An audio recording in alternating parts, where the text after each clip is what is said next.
Hello everyone. This is the second part of Kubernetes Basics for Developer series. In this module, we're going to take a look at the role that pods play in Kubernetes.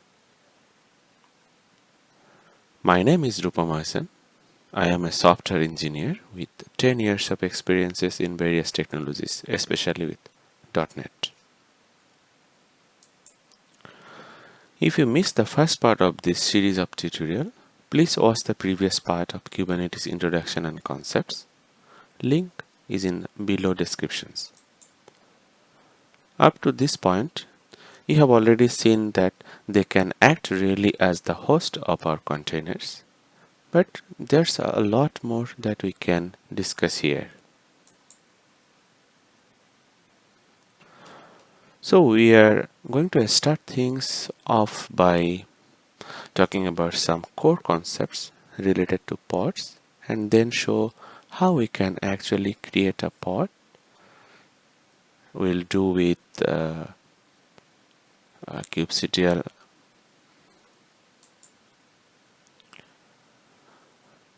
and then we are also going to learn about YAML fundamentals and how we can move from more of an imperative approach, which would be kubectl, to more of a declarative approach, and that would be using YAML to define a pod and then running that with kubectl.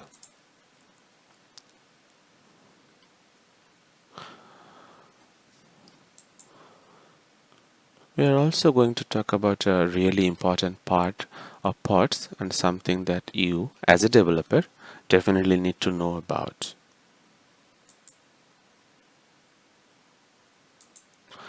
And that's how a pod can define, how it determines if it is sick or not, and how it determines if it should be replaced with another pod that's more healthy.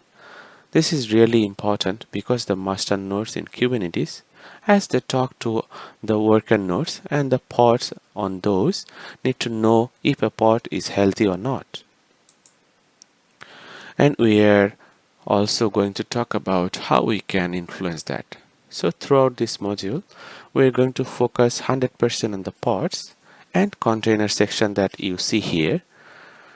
And then later on, we will move into some of the other resources that you can use with pods in Kubernetes. So first up, Kubernetes defines a pod this way. A pod is the basic execution unit of a Kubernetes application, the smallest and simplest unit in the Kubernetes. So the simplest and smallest unit in the Kubernetes that you create or deploy. So it's the basic building block. If you think of Kubernetes as a bunch of Legos, we're going to put this together, and kind of at the foundation of all this is a pod. Pods, as we have already seen up to this point, run containers, and we are going to talk about it. It is possible for them to have more than one container, but we will get to that in just a moment. So let's back up a little and start with, we know pods at this point are the smallest object in Kubernetes. Pods act as an environment for containers. And it's really important to think of pods as a way to organize the different parts of your application. And as a developer, this absolutely can influence how you might write your Docker files that generates the containers and what type of cores you are put in those. Normally, we have a single process per containers, and oftentimes we'll have a single container per pod. And that would mean if you had a web server, caching server, maybe multiple APIs, and you could be even containerizing your databases, then each of those parts would be a separate pod, and that would be important to plan for, of course. Now, a pod has an IP address, memory, volumes, and all of that can be shared across multiple containers within the pod if needed. We can scale pods out horizontally with a node, and pod live and die, but they never come back to life, remember. So if Kubernetes sees a pod health like a pod that is unhealthy or sick, it can automatically remove and then replace it. And we are going to talk about pod health towards end of this module, of course. So if we break it down, we have already talked about how a master node is going to schedule pods on a node, and we call that node a worker node. Now if we kind of zoom into that, we know that now our pods can be horizontally scaled as well, and so we can create what's called replicas, and these replicas here. They're really just copies or clones of the pods, and then Kubernetes can use the load balances between them. Now if one of these pods gets sick, Kubernetes will monitor that and can automatically take it out and then put something back that's a healthy pod. Now as I mentioned a moment ago, it's not bringing back to life the pod. The pod that was sick is removed from the node, and then a new one is brought to life, and that keeps everything healthy. Now pods within a node are going to have a unique IP address, and this by default will be a cluster IP address. And then the containers with pods can have their own unique pods. So pod containers share the same network namespaces. They share the same IP. Now they are going to use the same loopback network interface within a pod. That's localhost for our case. So if one need to talk to another, that's going to be very simple in just using that local loopback. Now containers proceed with the same pod need to have a different port. The pod itself gets a unique IP address, but the ports, if you had multiple containers within a pod, need to be unique. Now in this example, you can see off to the right that we have two pods. Each container then has a port 80, and that's okay because they are in the separate pods. We have different IP addresses, of course, here, and it's okay to have the 80 and 80 ports. Now if you need to have multiple containers within a pod, which is very rare, but it's possible.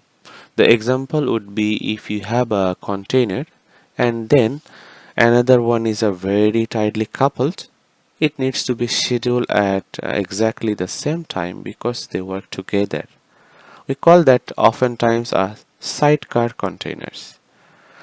Then in that type of scenario, each of those containers within that single pod would need their own unique port. Throughout this course, we are going to go with the typical one container per pod approach, but it is absolutely possible, as mentioned earlier, to have multiple containers in a pod, but you need to plan for that accordingly. Now ports can be reused, as I have already mentioned, between containers in separate pods. That's not a problem at all.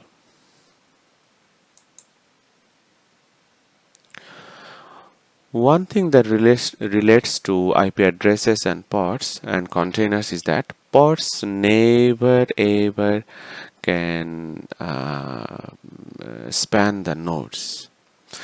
They are always on a single node, and they can do something like this. That would be a little difficult, especially with IP address management and more. So that doesn't happen within Kubernetes and isn't something you really ever have to worry about. So that's a quick look of some of the core concepts. Now let's jump into how do we work within creating a pod. Let's do some code. So how do you get a pod up and running in Kubernetes? Well, there's actually several different techniques that you can follow, and we're going to have a look at a few of those here. So one thing you can do to run a pod is to run kubectl run command. This is a quick and easy way to get it going, but it's more of what we call it imperative way. Later I will show how we can use YAML to actually define an official file and then use kubectl to move that deployment within YAML to Kubernetes in more of a declarative way. So before we write down our kubectl commands and creating a pods, we need to make sure our Docker containers is up and running. So let's open the Docker desktop and make sure this engine is running, and of course Kubernetes is running. So these two should be green at first place, then only we can able to creating our pods and so on. First of all, we will check our existing Kubernetes. So let's say kubectl and get pods to get all the list of pods that are already running in our Kubernetes. But as you can see here, we do not have any pods at this point. Let's do the first approach, which is Kubernetes run. So let's run kubectl, then run. Then you need to define a pod name, for example in this case test pod. Then you need to add the Docker image. For our case we use gx and fine. Let's create this first. So our pods created. So again we run the kubectl get pods. So you see the pods already created and it's up and running. Okay, now if you run the kubectl get all, you will see all the pods are up and running and all the information. Now remember, pods and containers are only accessible within the Kubernetes cluster by default. One way to expose a container port externally is to do port forwarding.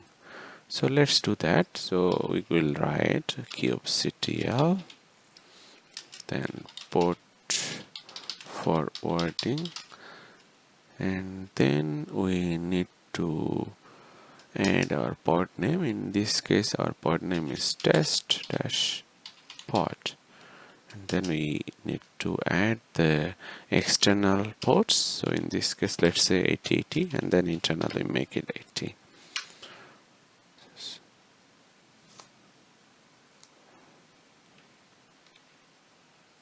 Oops, typo. Let's correct this one. Should be port forward.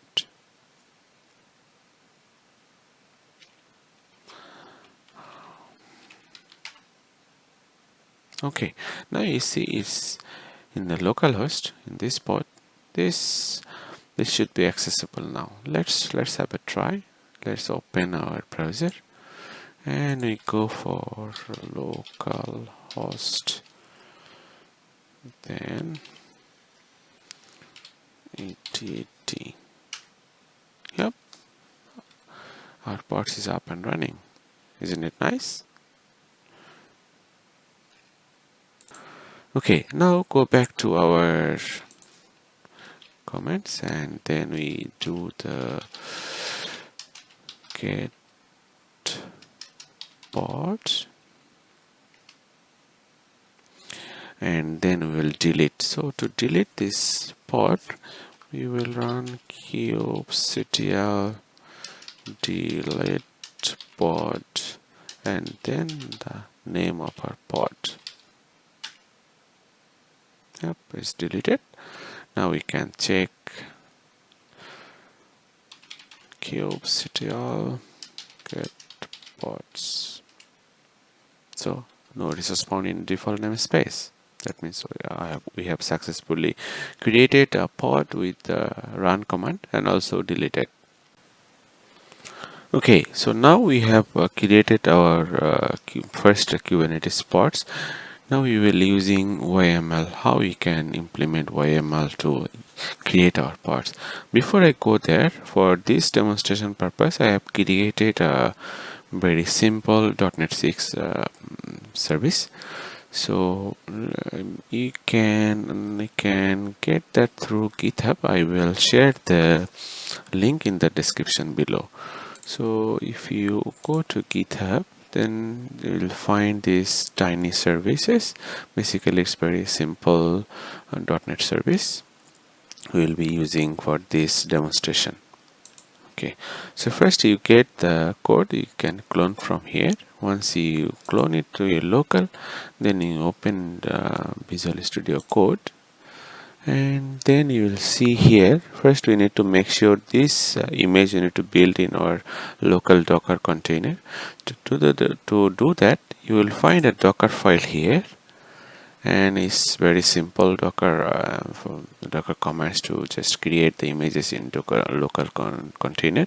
So basically it will run and publish as this tiny service. Okay, so let's do that. So if we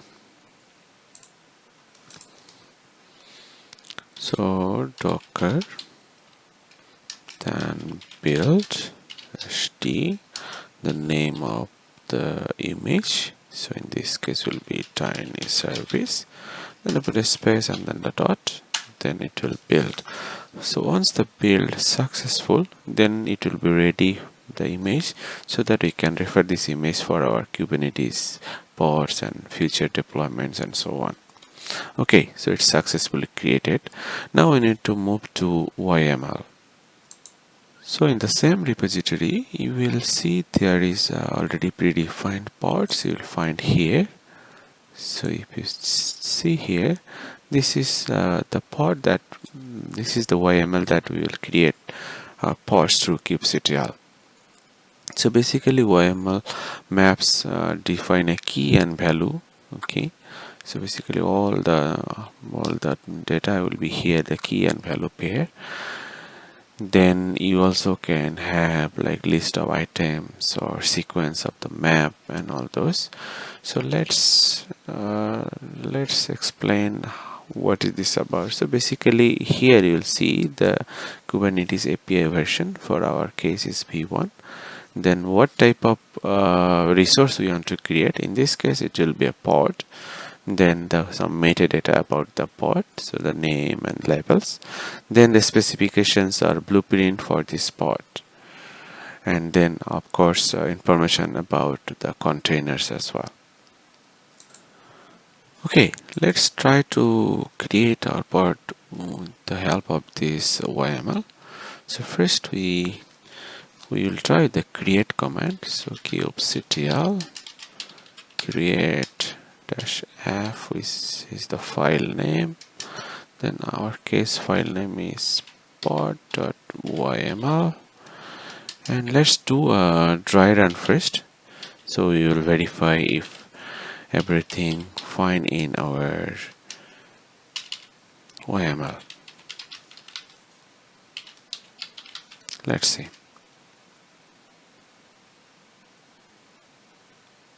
Okay, so no issue found. Now we will create without the dry run.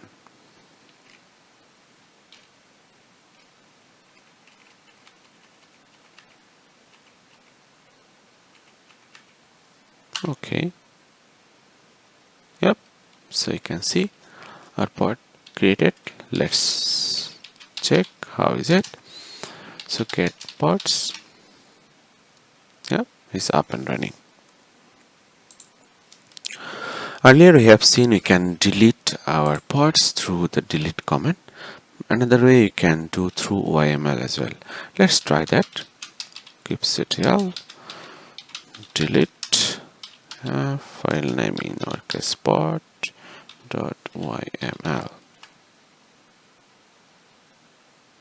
You can see it's all deleted. Let's verify.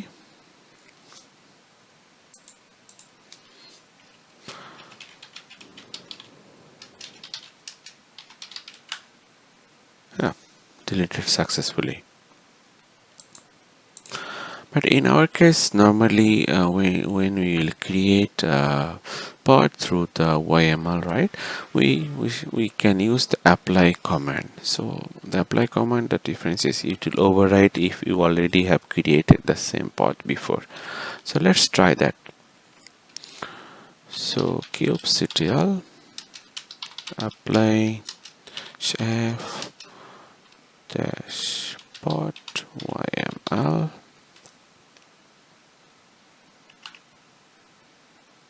Yep, we created.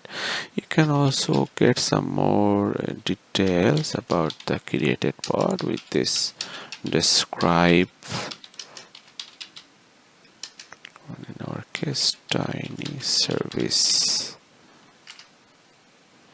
See here you will see detailed information about the pod.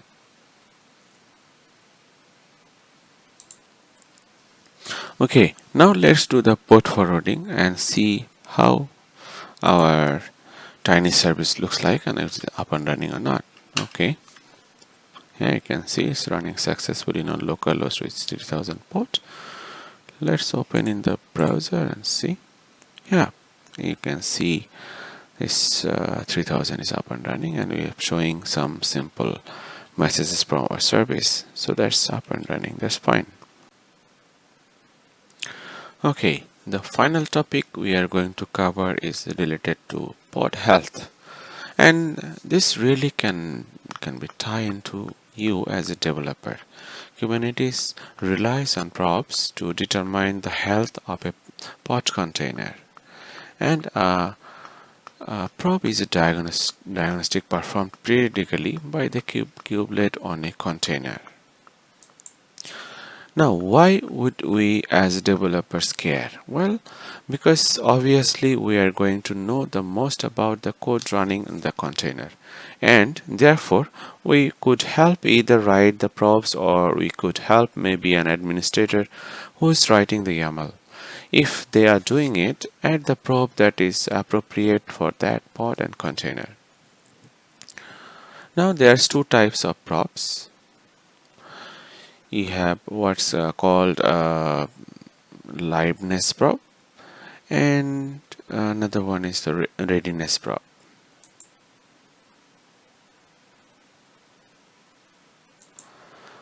Now a liveness prop is used to determine the health of the pod. Is it sick? Is it healthy? A readiness prop, on the other hand, helps Kubernetes determine when it should start sending requests. So when it is started, so that we can actually start talking to this.